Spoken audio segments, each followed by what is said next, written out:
Last week, we heard about an especially loathsome group of people, members of a profession that shouldn't exist, like abortionists and prostitutes, perhaps ranked right in between those two on the evil scale.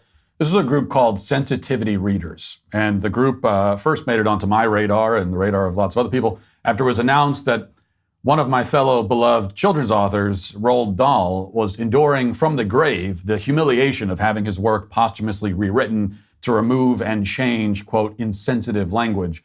The people that Dahl's publisher had put in charge of this task were called sensitivity readers, whose only job is to read and be sensitive. Now, not sensitive to the author's legacy or intentions, not sensitive to what sort of language is most descriptive or interesting, not sensitive to the integrity of the work that they're butchering, not sensitive to any of that, but sensitive especially and only to the rules of wokeism.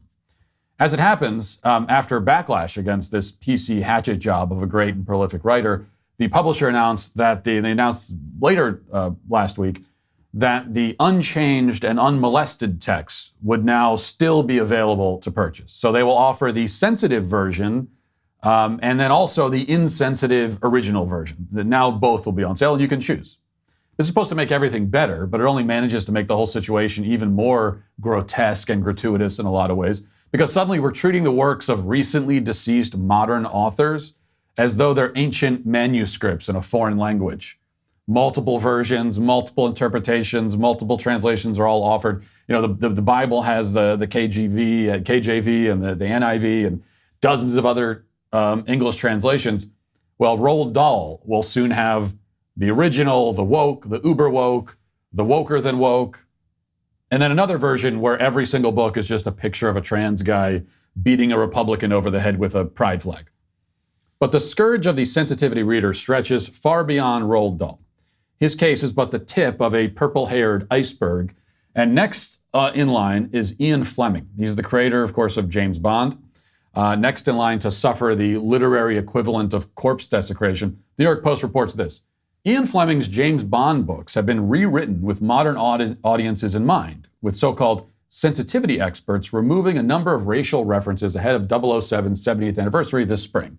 All of Fleming's thrillers, from Casino Royale to Octopussy, will be re-released this spring after Ian Fleming Publications, the company that owns the literary rights to Fleming's work, commissioned a review by sensitivity readers. Now, we should step to the side here for a moment to quibble just briefly with the way that the Post has phrased this, because these books are not being rewritten with modern audiences in mind. I'm a member of the modern audience, and I have no interest in reading anything that's been force-fed through a corporate DEI seminar filter.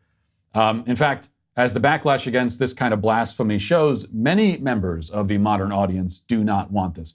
No, these books are being rewritten with a very narrow audience in mind. This is specifically being done to appease the sorts of people who would show up at a pride parade or attend a drag brunch, or, you know, the sorts of people who would see a rope hanging from a tree for a tire swing at the park and then go to Twitter and claim that it was a noose. Like, those people specifically is who's being targeted here. The particular neuroses of those sorts of people are being catered to. So don't put this on the modern audience at large, put it on them. Be clear. Back to the Post, it says, the new version of the classic novels will include a disclaimer that reads, quote, the book was written at a time when terms and attitudes that might be considered offensive by modern readers were commonplace. A number of updates have been made to this edition while keeping as close as possible to the original text and period in which it was set. Well, no, it's not as close as possible. I mean, this is like if I made a delicious batch of pancakes for breakfast, and then you took my pancakes and tossed them in the garbage and served up some frozen Eggos that you didn't even bother to toast, and then said, well, these are as close as possible to your pancakes. No, they aren't. The closest thing to my pancakes are my actual pancakes that you threw in the trash. You can't claim that you're trying your best to preserve the spirit of my pancakes when you had them and you chose to discard them. Maybe getting a little sidetracked with this analogy, but you get my point. A little more from the Post. It says, in some cases, racial descriptors and mentions of the N-word have been completely scrubbed from the text. In the novel Dr. No, criminals escaping from Bond are now going to be referred to as gangsters, and the race of a doctor and immigration officer now goes unmentioned. The ethnicity of a barman in Thunderball is also omitted, as is the race of a butler in Quantum of Solace. And many other similar additions and omissions have been made as well. But this is not just happening to Ian Fleming and Roald Dahl. As mentioned, there is a burgeoning industry of sensitivity readers in publishing now. They are cancerous tumors spreading as rapidly as DEI consultants did a few years before them. Their only job is to deface the work of writers, both dead and alive. And if I were to conduct a psychological profile of these creeps, I can say with near certainty that they are almost all people who couldn't hack it as authors themselves, like they wanted to be authors and they couldn't do it because they're not good writers. And so now they spend their time bastardizing the work of authors who are doing what they could never do. They say that those who can't do teach. Well, we might also say that those who can't write become now sensitivity readers. Recently, the website Reason called attention to this parasitic infestation in the publishing industry. In their report, after telling the anecdotal story of a very much still alive writer who had his manuscript disemboweled and dismembered by a team of sensitivity readers hired by his publisher. In fact, what we're told is that he had written a story and it featured prominently black characters, and the publishers had assumed that he was a black author himself.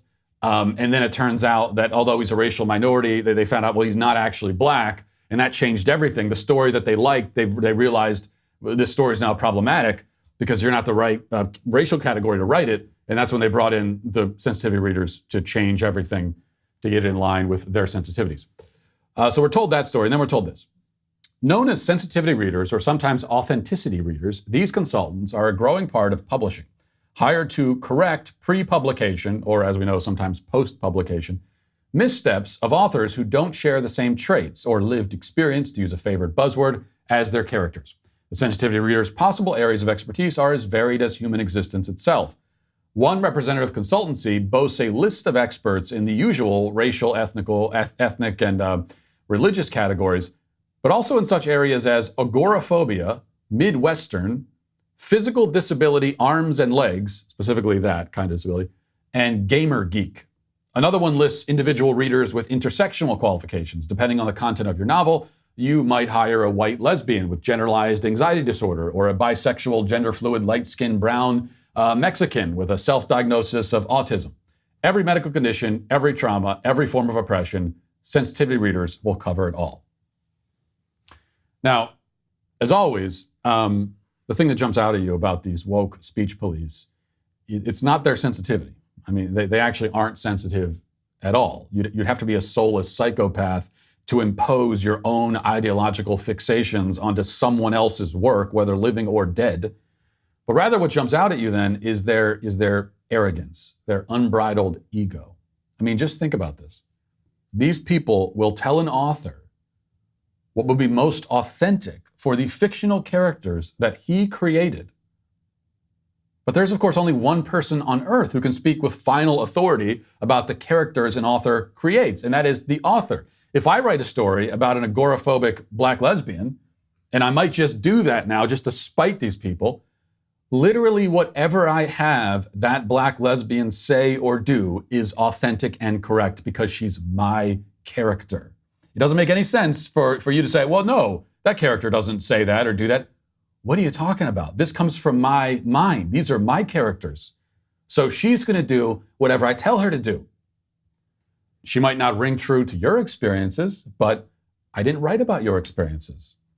Okay? Not everything in the world is about you. I wrote about the experiences of this phantom person I made up. Whatever I say happened to her, whatever I say she did or said, that's it. That's the final and absolute word. You can't come along after the fact and change it on the basis that I should have written something different. First of all, who are you to say what I should have written? Second, even if it makes sense to say, well, you should have written something different. I didn't, though. Okay, I didn't happen to write whatever you think I should have written. I happened to write what I wrote. Roald Dahl, Ian Fleming, you can say, well, Ian Fleming should have phrased it differently in this book.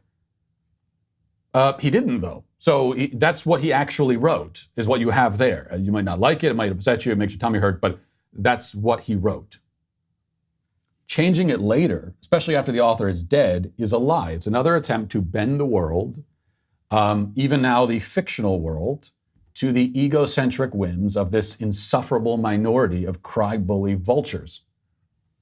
Now, not to rehash the debates of last week, but I need to also mention that this is yet another reason why I choose a harsh and unapologetic approach when I'm dealing with the woke mob and all of its various tentacles, okay? This is another one of the reasons why I approach things personally the way that I do. These are people who have come to believe, largely because they've been told, that they have the right to have their own particular sensitivities and perceptions and desires and hang-ups and fetishes constantly affirmed by everyone and everything, everywhere, all the time. Even now, this right extends to books written by authors who are dead. Even that is caught up in this dragnet of narcissism. Everything and everyone must affirm, and nothing must ever challenge. Nothing must ever contradict. They must never run into any immovable objects. They must never encounter any wall that doesn't topple over the moment they lightly push against it. This is what they're told. The woke mob. It's how they live. It's what they demand of the world. And I believe the only solution, the only antidote, the only way out of this is to tell them no, and to say it loud, and to say it often, and to say it without apology. These people need to be contradicted. They need to be rebuked. They need even to be mocked, to have their feelings dismissed, to have their sensitivities utterly disrespected and disregarded. They need this. They need it. It is a need. It's like the rest of us need water and air, and they need that too, but they also need this. It's their only hope of ever becoming good, productive human beings. Their only hope. And it is society's only hope of ever escaping the grasp of these whiny, unbearable, micromanaging jerks. In fact, we should upset them just for the sake of it. Trolling these tyrants is a virtue. It is a virtuous act because it is an act of rebellion against disorder, rebellion against moral confusion and intellectual rot. It is, in other words, a good and virtuous thing. Good and virtuous to say to these people, especially the sensitivity readers, kiss my ass. And also, you're canceled. I know that's not the right segment for that, but it just felt right to say it, so I'm throwing that in.